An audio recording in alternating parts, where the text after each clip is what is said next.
अखिलेश यादव ने भाजपा सरकार पर निशाना साधते हुए बोले कि युवाओं के भविष्य से खिलवाड़ किया जा रहा है। बता दें, समाजवादी पार्टी के अध्यक्ष और यूपी के पूर्व मुख्यमंत्री अखिलेश यादव ने कहा कि भाजपा अपनी विचारधारा के संगी साथियों को पिछले दरवाजे से यूपीएससी के उच्च सरकारी पदों पर बैठाने की जो साजिश कर रही है, उसके खिलाफ एक देशव्यापी आंदोलन खड़ा करने का समय आ गया है। ये तरीका आज के अधिकारियों के साथ युवाओं के लिए भी वर्तमान और भविष्य में उच्च पदों पर जाने का रास्ता बंद कर देगा। सपा प्रमुख ने कहा कि आम लोग बाबू व चपरासी तक ही सीमित रह जाएंगे। वहीं दरअसल ये सारी चाल पीडीए से आरक्षण और उनके अधिकार छीनने की है। अब जब भाजपा ये जान गई है कि संविधान को खत्म करने की भाजपाई चाल के खिलाफ देश भर का पीडीए जाग उठा है, तो वह ऐसे पदों पर सीधी भर्ती करके आरक्षण को दूसरे बहाने से नकारना चाहती है।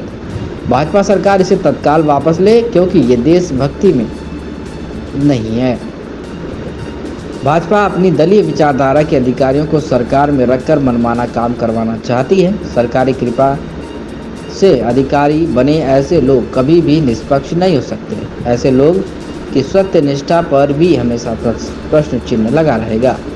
अखिलेश यादव ने कहा कि देश भर में के अधिकारियों और युवाओं से आग्रह है कि यदि भाजपा सरकार इसे वापस न ले तो आगामी 2 अक्टूबर से एक नया आंदोलन शुरू करने में हमारे साथ कंधे से कंधा मिलाकर खड़े हों। सरकारी तंत्र पर कारपोरेट के कब्जे को हम बर्दाश्त नहीं करेंगे, क्योंकि कारपोरेट की अमीर वाली पूंजीवादी सोच ज़्यादा से ज़्यादा लाभ कमाने की होती है। ऐसी सोच दूसरे के शोषण पर निर्भर करती है, जबकि हमारी समाजवादी सोच गरीब, किसान, मजदूर, नौकरी पेशा, अपना छोटा मोटा काम कारोबार, दुकान करने वाली आम जनता के पोषण और कल्याण की। ये देश के विरुद्ध एक बड़ा षड्यंत्र है।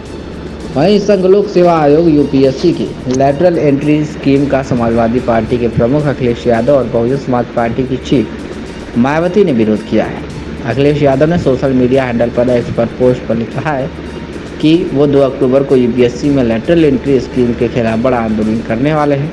साथ ही उन्होंने युवाओं से भारी तादाद में इस आंदोलन का हिस्सा बनने की भी अपील की।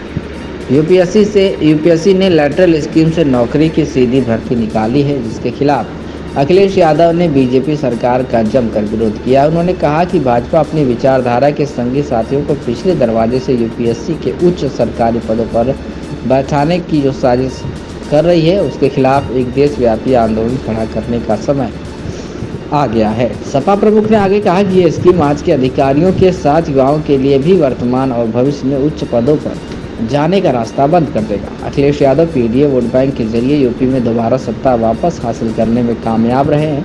उन्होंने कहा, यह सारी चाल पीडीए से आरक्षण और उनके अधिकार छीनने की है। अब जब भाजपा ये जान गई है कि संविधान को खत्म करने की बीजेपी की चाल के खिलाफ देश भर का पीडीए जाग उठा है, तो वो ऐसे पदों पर सीधी भर्ती करके आरक्षण को दूसरे बहाने से नकारना चाहती है। साथ ही अखिलेश यादव ने बीजेपी सरकार पर हमला करते हुए कहा कि बीजेपी सरकार इसे तत्काल वापस ले, क्योंकि ये देश हित में नहीं है। बीजेपी अपनी दलीय विचारधारा के अधिकारियों को सरकार में रखकर मनमाना काम करवाना चाहती है। सरकारी कृपा से अधिकारी बने ऐसे लोग कभी भी निष्पक्ष नहीं हो सकते। ऐसे लोगों की सत्यनिष्ठा पर हमेशा प्रश्न चिन्ह लगा रहेगा।